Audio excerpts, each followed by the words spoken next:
Hey guys, I'm so excited to reintroduce you to Tim James, aka the Health Hero. He is the founder of chemicalfreebody.com, also the host of the Health Hero Show, which is an amazing podcast if you haven't had a chance to tune in. And today we are talking about one of my favorite topics, and it is food combining.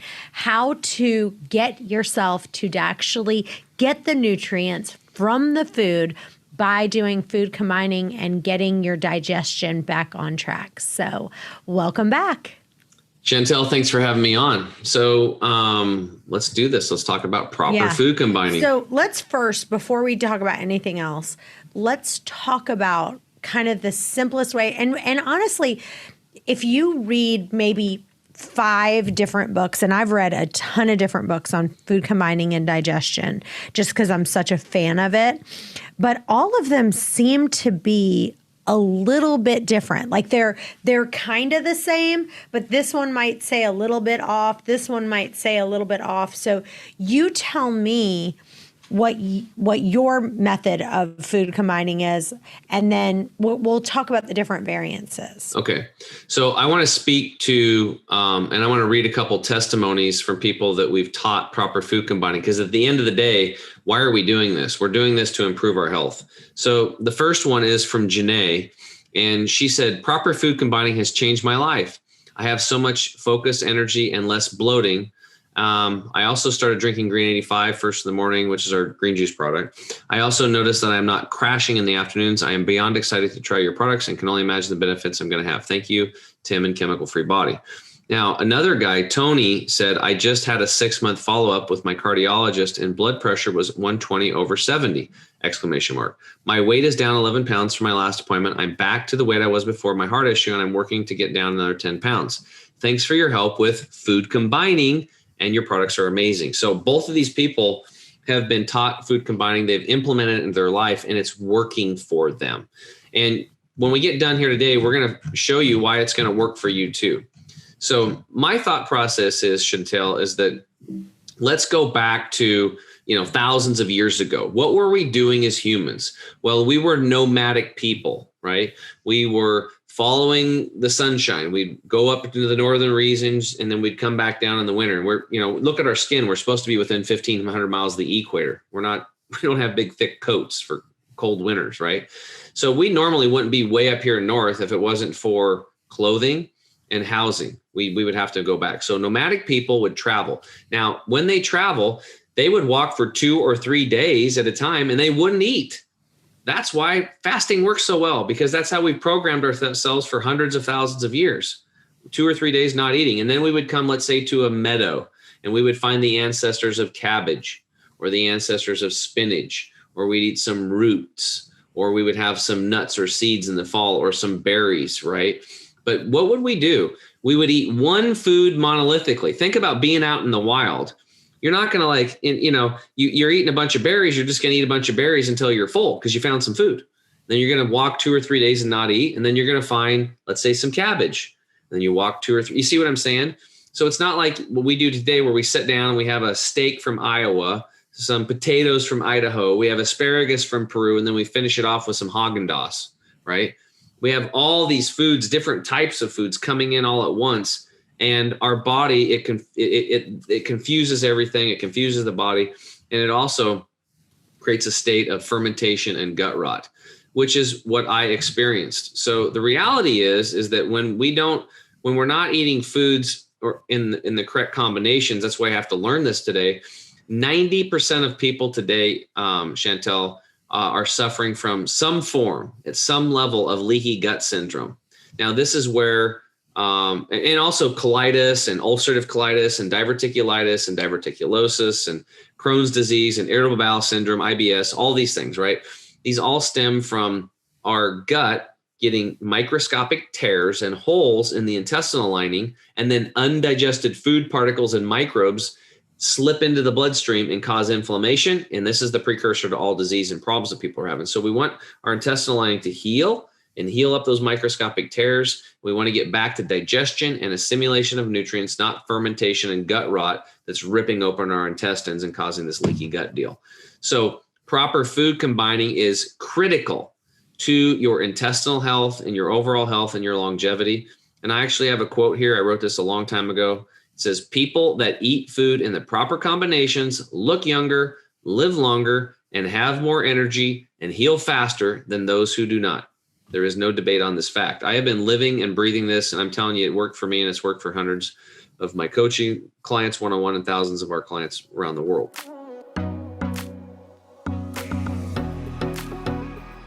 We talked about the history. Okay, so I want to say something real quick. So when I was honestly in the best shape of my life, like I was just chiseled, like literally, like my entire body is just chiseled, was when I was doing the Suzanne Somers diet. Okay. And her whole thing for the Suzanne Somers diet is for you to do food combining. That's it. And she has something called funky foods, which funky foods is just things that are basically sugars, carbs, refined flour, that sort of thing. But this is basically what she says. Okay. She says, if you're going to have protein, steak or chicken, you have to eat it with vegetables. If you can only eat fruit on an empty stomach, so like especially melons don't combine good with anything. So if you're going to have watermelon, just have watermelon, wait 30 minutes, and then eat whatever else you want.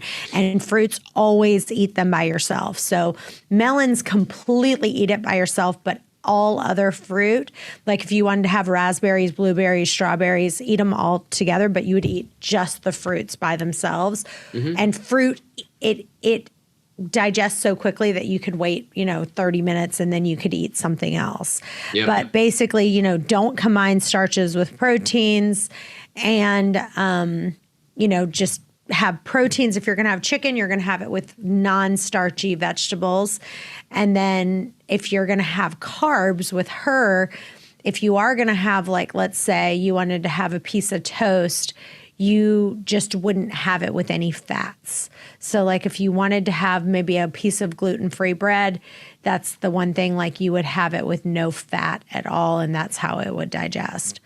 So but I want you to try to kind of say, like, for you, if you were get down to the nitty gritty of what you would say, like, do you agree with that? Is there anything you would say differently? I agree. I agree 100% with it. I'm going to right now go through our guidelines to proper food combining. Okay, good. So the first guideline, which is 50% of proper food combining, is do not mix proteins and starchy carbohydrates. Exactly what Suzanne said, right on the money. So if you're going to have a hamburger, the bun is the starch, the hamburger is the protein. That's improper food combining. That's going to create over 123 chemicals in the digestive tract, and it's going to lead to that leaky gut syndrome we were talking about. Gas, bloating issues. Wrap it in lettuce is basically what you're saying. Yeah. If you're going to have meat, only veggies, right? Only veggies. That's rule number vegetables, like not potatoes. No, you can't have meat and potatoes. That's the standard American diet. That's a standard American digestive train wreck is basically what it is. And look around. I mean, people have got gut issues like crazy. Proteins and starchy carbohydrates require different enzymes to digest your food. And when mixed, they neutralize each other, and that's where the fermentation starts. And then this is a toxic soup that causes severe havoc on the intestinal tract on a daily basis. So that's why people have constant gas and bloating. All right. So also proteins and starches digest at different speeds. Proteins can take twice as long to digest as starchy carbohydrates for plant-based foods and 36 times as long for animal-based foods. So our hydrochloric acid, here's an important point. Our hydrochloric acid is at its peak from about 1 to 2 o'clock, okay, which helps us digest the heavier protein. So you want to make lunch your biggest meal of the day. And if you're going to have those heavier proteins, whether it's, meats, dairies, that kind of stuff, fish, or plant-based, sprouted nuts and seeds and that kind of stuff, you'd want to have those at lunchtime when you have the assistance of hydrochloric acid. I can't tell you how many clients that are low on hydrochloric acid, and when they supplement with it, really helps improve their digestion. So if you're having issues with that, talk with your doctor and see if you're low on hydrochloric acid. And and that can actually affect your sleep too. So, hey guys, I'd love for you guys to listen to a podcast that we did about the side effects from wine and the differences between natural wine and traditional wine. So go to chantelrayway.com/wine and you'll see transcripts, you'll see some different episodes. But here's the thing, you can get your penny bottle now of dry farm wines and make the decision that if you're going to have wine, to make sure you have the most natural, healthy wine in the world with no additives, only natural ingredients. All the other wines out there have so much sulfate, so much sugar. Why put that poison in your body? So get your penny bottle now at chantelrayway.com/wine. All right, so that was guideline number 1. Guideline number 2, which is about 15% of proper food combining, is don't mix vegetables and fruits together. Again, and just to illustrate the lack of societal knowledge on this subject, let's look at a common improper food combination of the standard American diet. A vegetable salad with tomatoes. Tomatoes are a fruit, okay? Can anyone say indigestion? Right? So this is where we're programmed. It's like, I love tomatoes on my salad. You just have to make the salad different, right? So you can't put tomatoes and leafy greens together. That's improper food combining. Again, fruits digest faster than vegetables. You alluded to that earlier. And they're going to create fermentation when you mix them together. Also, the acidity in fruits can cause oxidization of the key enzymes and nutrients carried by the vegetables. So lemon and lime juice are the exception to the rule, and they may be applied liberally to any vegetable. Lemon and lime juice is critical to replacing vinegar for salads, since vinegar cancels out those digestive enzymes and causes fermentation. I talked about that earlier. The vinegars. You can't eat vinegar with food. It cancels out the digestive enzymes. But raw apple cider vinegar by itself with water, very therapeutic, but don't mix it with your foods, especially if you have gut issues. Okay, guideline number 3, which is about 20% of proper food combining. There are 3 categories of fruits, and each category should be eaten individually. You have acid, subacid fruits, and sweet fruits. So acid fruits are your citruses, like your oranges, your tangerines, your grapefruits, strawberries, okay? Your subacid are peaches, pears, plums, apricots, mangoes, cherries, berries, apples, these type of things. Sweet fruits are bananas and dried fruit. These are the highest in sugar and should only be eaten by people who are burning lots of calories or on special occasions, okay? So the rule here is only consume 15% of your food by weight in fruit once you are healthy. You want to avoid fruit completely when you're in the conquest of disease. So if you have some major gut issues, you've got cancer, you've got heart disease, you want to get away from sugar because it's like throwing gasoline on a bonfire. It's not good. But once you're healthy, really healthy, up to 15% of your food by weight can be fruit, and you want it to be natural, organic, and biological fruit and very ripe, right? Yeah, and picked in your local area. Because if you're buying fruit that's coming from South America, it's not ripe. It was picked unripened and it ripened on the way, and they do things to it. And by the time it gets here, it looks ripe. You eat it, it tastes ripe, but you're really eating an unripened fruit or vegetable, or fruit especially. And it's actually denaturing, weakening your bones because there's because of the lack of minerals in it. So anyway, if you're going to have fruit juice, you want it to be 10% fruit juice and 90% water, and you can add like stevia to sweeten it. This lowers the sugar content. Is a great way to transition off sugar-laden fruit juices for people that are addicted to that. Ice cream transition, another one.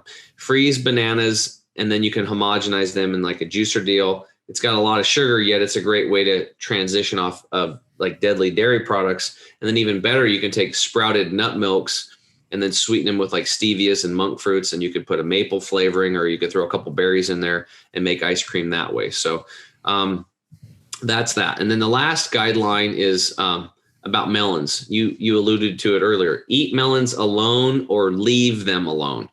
So what do we do at barbecues and picnics? We eat the watermelon last. That is silly. Watermelons go through the body. Let's just go through digestion speeds really quick. Melons take 15 to 30 minutes to go from point A to point Z in the digestive highway. Point A being the mouth, point Z being your rear end. Okay. Fruits are 30 minutes to 1.5 hours to digest. Vegetables take 2 to 2.5 hours to digest. And starchy carbohydrates take 3 hours to digest. Plant-based proteins, nuts and seeds, 3 to 4 hours to digest. And animal-based proteins take about 72 hours. So not only do these different foods require different enzymes, but they digest at different speeds. So let's take a look at this. Let's say you're standing at the front of the digestive tract highway. That's the mouth. And along comes Mr. Protein, and he's driving a big, huge semi truck. And it's going to be, and you say, hey, Mr. Protein, how long is it going to take for you to get from point A to point Z on the digestive highway? And he's like, oh, it's going to take me about 72 hours. All right, well, have a good trip. And off he goes, right? And about 30 minutes later, along comes Miss Melon. She's got her convertible, her top's down, her hair's flowing. She pulls up, vroom, vroom. She's like, and you're like, hey, Mrs. Melon, how's it going? Well, it's going pretty good. Well, where are you going? I'm going down the digestive highway. Well, how long is it going to take you? Well, it's going to take me about 15 to 30 minutes. Okay, well, have a good time. Now, unfortunately, the digestive highway is about a 1-inch tube, and it's a one-way road. And somewhere between point A and point Z, Mrs. Melon is going to crash into the back of the big protein semi-truck. And that's where digestion stops and fermentation begins. And that's where we start destroying our health from the inside out. So learning proper food combining, like you said, is critical to your health. You have to know this stuff. And once you understand it and it becomes a lifestyle, it's like falling off a log easy, but you just have to learn some of the basics. So if you're going to have a protein, avoid the starchy carbohydrates, only put vegetables. If you want to have a sweet potato or a yam, eat it with a bunch of vegetables, stay away from the proteins. If you want to have fruits, eat fruits together. If you want to have vegetables, eat them by themselves, but never mix fruits and vegetables, right? Very important. And then also we talked about those fruits earlier. I kind of forgot about it, but if you're going to have acid fruits, eat all acid, or subacid fruits, eat subacid, or sweet fruits, eat sweet, but don't combine them. Even the fruit combining, if I mixed an acid fruit with a sweet or an acid with subacid, that's improper food combining. Because think about it, in nature, you're probably not going to run into a banana and a peach at the same time. It's just probably not going to happen. They're even natural to grow in the same regions probably. So we have to look at this stuff, and I'll give some people the funky stuff. Okay, so the funky stuff is these are the vegetables and fruits that they kind of go both ways. Okay, These are avocados, garlic, onions, and the edible flowers from the lily flower family. These are fruit vegetables. They can go both ways. So you can have avocados with fruit. You can have garlic with fruit, onions with fruit, and the lily flowers with fruit, but you can also have them with vegetables, right? So for people that like tomatoes, which is a fruit, you can make a tomato salad with tomatoes, avocados, you can do garlic, and you can do onions in there. And like you can make guacamole and salsa and stuff like that, right? So that's how you do it. That's how those are things that you can do to really improve your health. Just really understand that there's different speeds and different enzymes required, and you have to know how to. If you're going to have melons, eat it first, wait 30 minutes, and then have your heavy meal. Don't do what we're doing at the picnics.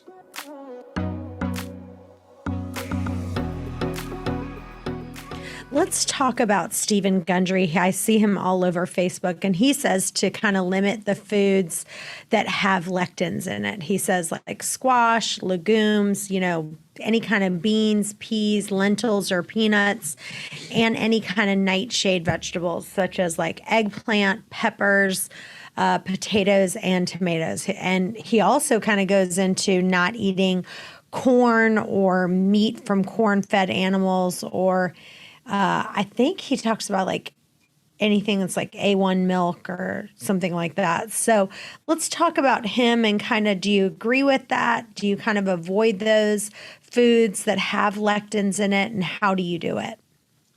Well, first thing is, like, you have to understand, I sprout about 70% of the food I eat. So that's a really odd thing today, because, and people think, well, that's crazy living like that. how am I going to do that in the real world? No, that's the wrong question. The question is, how do I live in a real way in the crazy world? That's where we're at. Okay.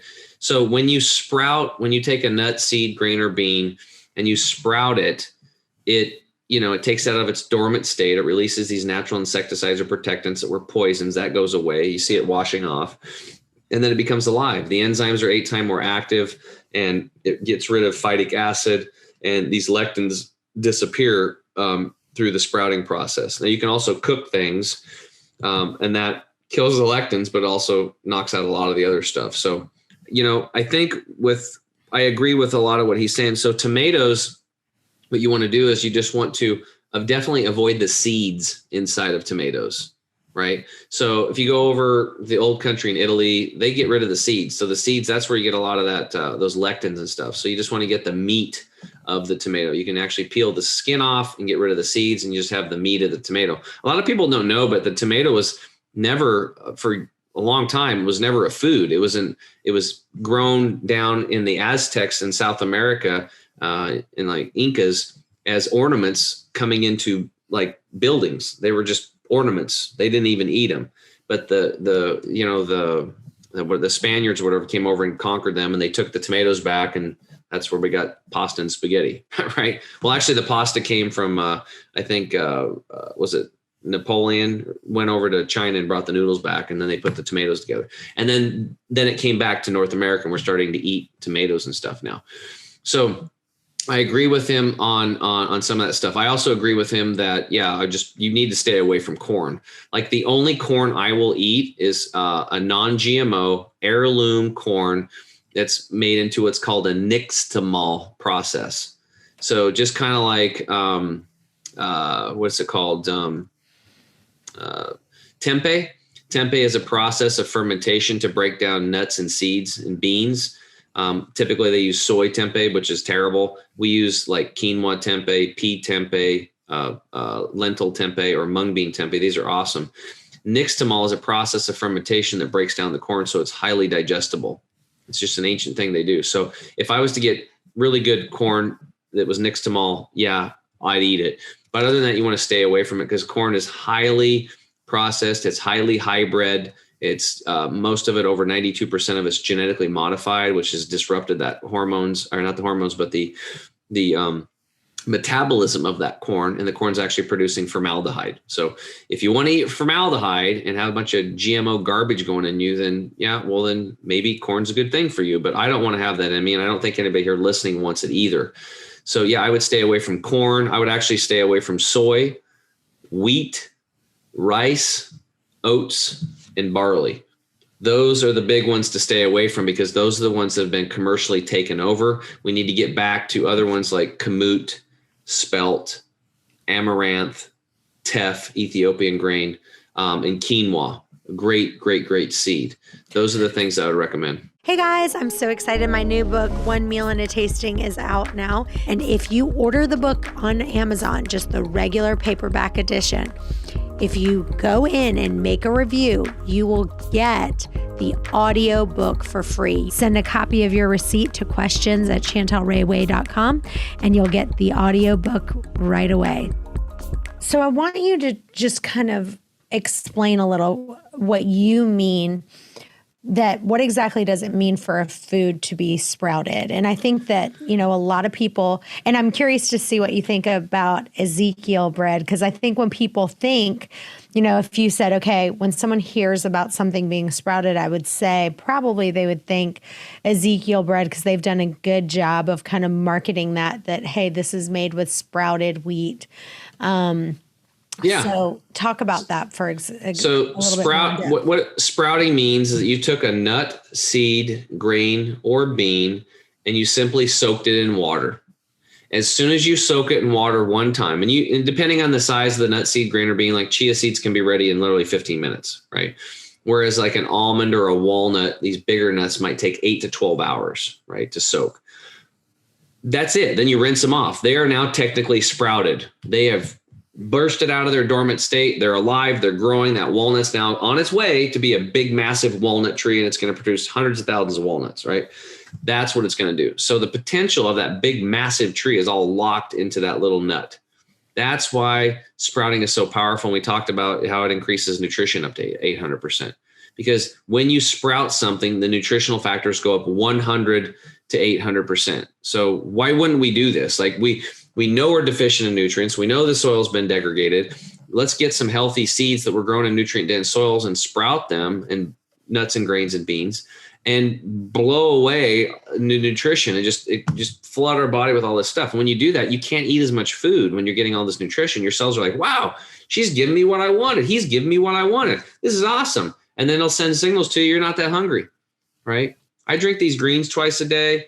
I eat a lot of sprouts. I don't eat that much food anymore, and would you eat a slice of Ezekiel bread? Sure. From time to time. And then when we're coaching people, that's Ezekiel or other sprouted grain beds are the first things we get people do, because we want them taking baby steps. If you're eating white bread or whole wheat bread, which are both the same, they're garbage. They're just like eating a mouthful of sugar and toxins. Then we put them onto sprouted like Ezekiel bread, because it's about movement. The movement is more important than the destination. It's a journey, right? So all the grains that are in sprouted or in Ezekiel bread are sprouted. So, like wheat is an example. The gluten, when you soak it in water, converts to a simple sugar. So it's gluten-free at that point. Now, for people even with full-blown celiac disease, a lot of them can still eat sprouted grain, sprouted wheat, and have wheatgrass juice and stuff like that. Some can't because they're super highly sensitive, but a lot of them can, right? So, yeah, sprouting is a very important. I think that everybody should be doing it, and you should be putting as much sprouted everything into your diet as possible, and your health's going to improve tremendously.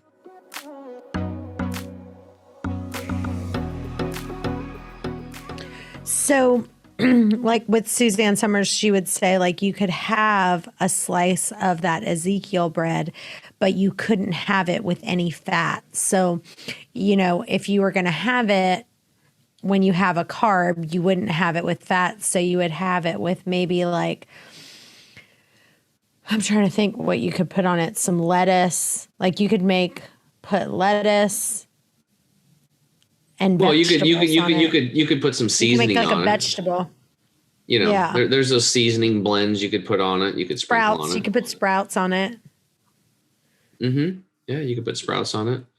A lot of people sometimes, we get into the fine tuning and stuff like that. But if you got somebody right now that's eating white bread with, GM,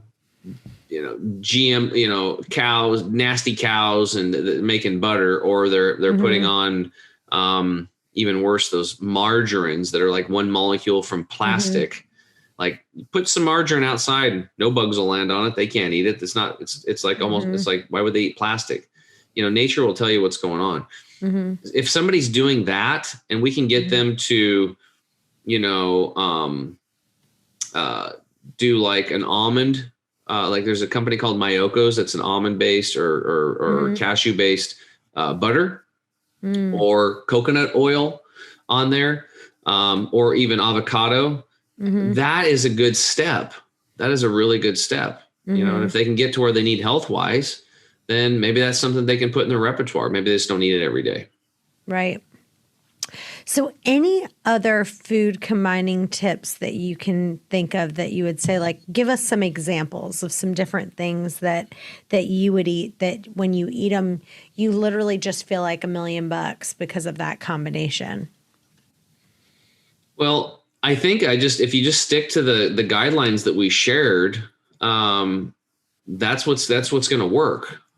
That's what's going to work. So like, I just don't put tomatoes on my salad. That's pretty common.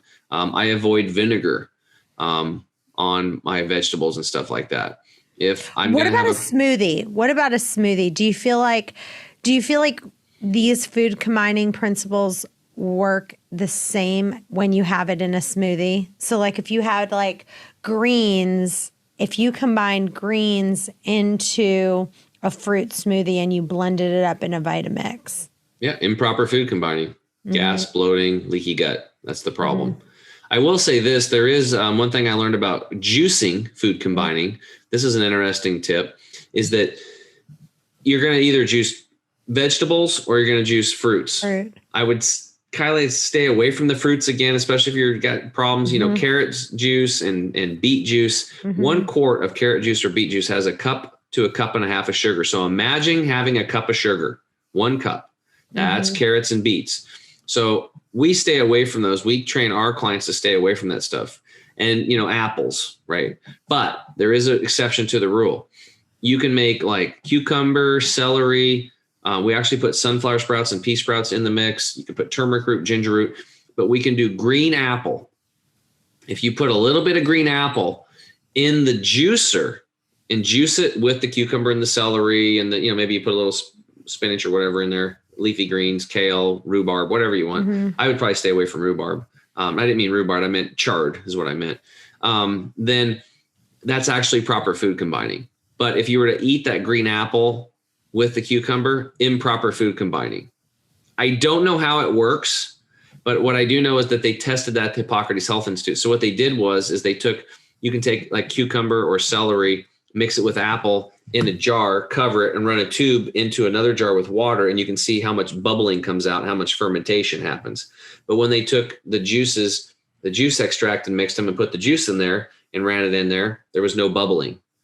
Right. So for those of you that want a little sweetness in your green juices, especially in the beginning, use green apples with cucumbers and celery. And that seems to be proper food combining. Hey guys, I really want you to join our intermittent fasting and OMAD Facebook group.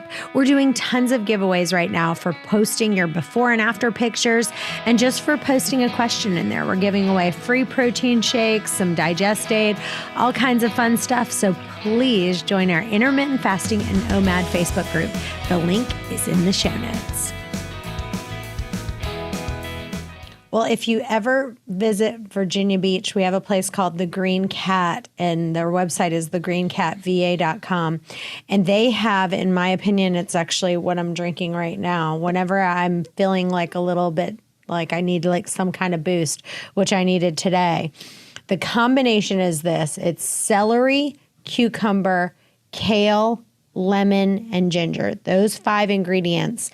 And the way they combine them is my husband drinks this all the time, and he's not like a super health nut, and he loves it. Like he's like, can you stop and get me some, Juice Guru?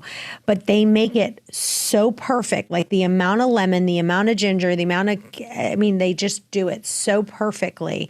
And you don't need the apple. Like I've gotten to the point now where if you train your body, you don't need the apple in there. It's that good and it's that great of a combination. So I might have to have her come on the show and show us how to make that combination because it's that good. They're really fantastic. Well, the other thing too is like the more when you get to the foundational stuff and we do the detox and we talked about before in previous episodes, you clean out the gut and you start purifying the blood, the fat and the muscle tissue and, taking like toxin detox product, then what'll end up happening is your taste buds are actually going to change. We actually recommend people get tongue scrapers. Do you have one? Yeah, of course I do. And start scraping your tongue. Guys, it's going to blow your mind. If you haven't got a tongue scraper, go get one. They're like $8, $9, $10. Like most of the health food stores, you can get them or order them online. It's just like a metal deal with some latex little handle on it. It's a little bendy loop deal. And after you brush your teeth, you scrape your tongue.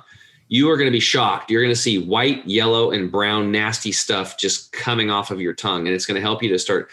It helps speed up the detoxification process and open up the pores so that your taste buds will change. And we've noticed like on our Green 85 juice formula, there are some people, a small percentage that don't like the taste of it, but 2 to 3 weeks into it, if they stay consistent, taking it once, twice a day, then all of a sudden they call us up and like, dude, I'm addicted to it now. My body's craving it and the whole taste has changed. It's so weird.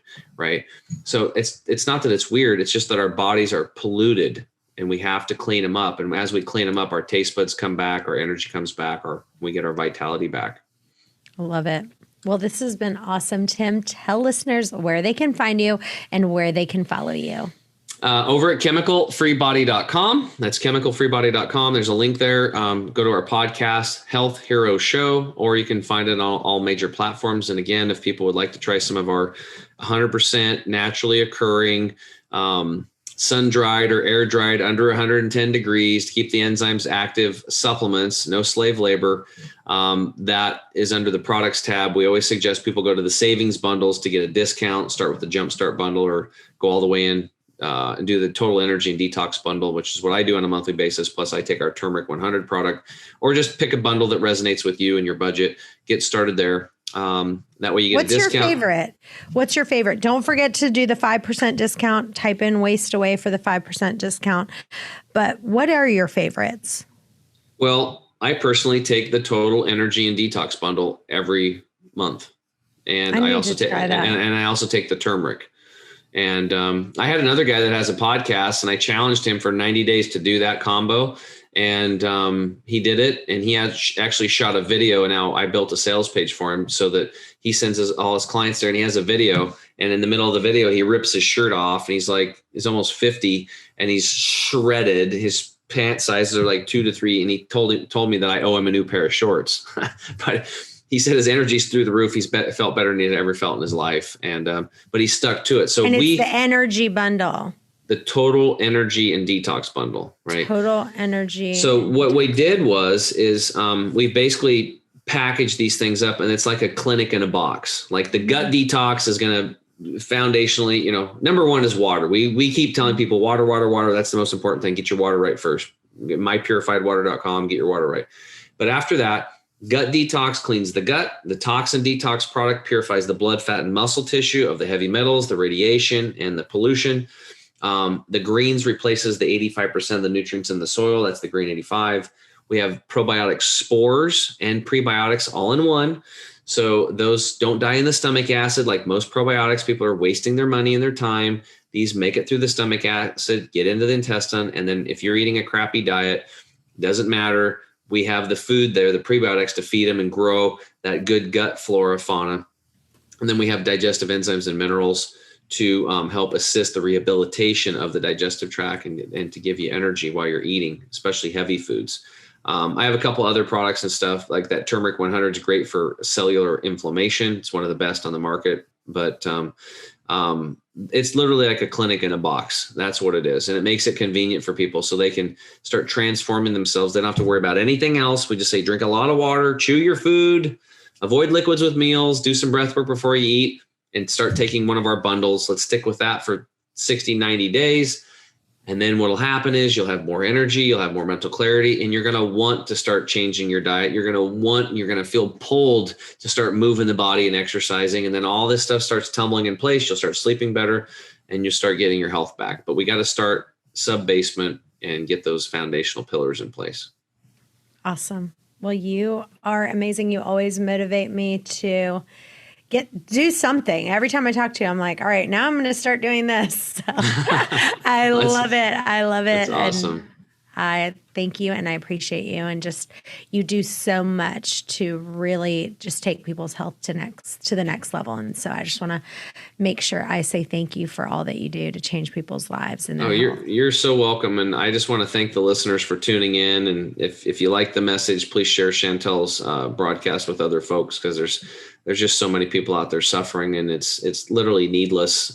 Getting good health is not rocket science. It's pretty simple. I know we're going into a lot of different details, but just let all this stuff wash over you. If you can just get one thing, one little gold nugget you can take home and implement and take action on, make that a habit, and then come back, listen to another episode, get another thing. Slowly over time, you stack those little new lifestyle habits into your life, and you'll come back. You'll see. You'll get your health back. Just takes a little effort and a little bit of time.